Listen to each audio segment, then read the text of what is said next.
তো বর্তমানে অনেকেই হাঙ্গেরি ভিসার জন্য অপেক্ষা করছেন। বর্তমানে হাঙ্গেরি এম্বাসি থেকে অনেকেই ভিসা পাচ্ছেন এবং ভিসার রেশিও অনেক ভালো আছে। নতুন যারা পারমিট পেয়েছেন তারা অ্যাপয়েন্টমেন্ট নিতে পারছেন। কিছুদিন আগেও কিন্তু অ্যাপয়েন্টমেন্ট বন্ধ ছিল, বর্তমানে চালু আছে, তাই যারা পারমিট পেয়েছেন তারা অ্যাপয়েন্টমেন্ট নিতে পারছেন। তো আপনারা জানেন যে গত কয়েকদিন ধরে কিন্তু হাঙ্গেরি এম্বাসি থেকে বেশিরভাগ ফাইলগুলো কিন্তু রিজেক্ট করা হয়েছে। তো রিজেক্ট হওয়ার কিছু কারণ রয়েছে, তা ভিডিও সম্পূর্ণ দেখলে আপনারা বুঝতে পারবেন।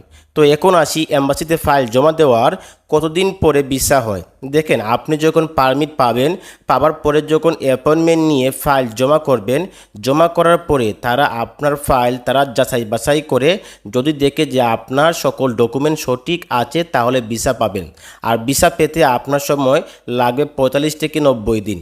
তবে এত দিন যায় না, ডকুমেন্ট যদি সঠিক থাকে তাহলে 1 মাসের ভিতরেই কিন্তু ভিসা হয়ে যায়।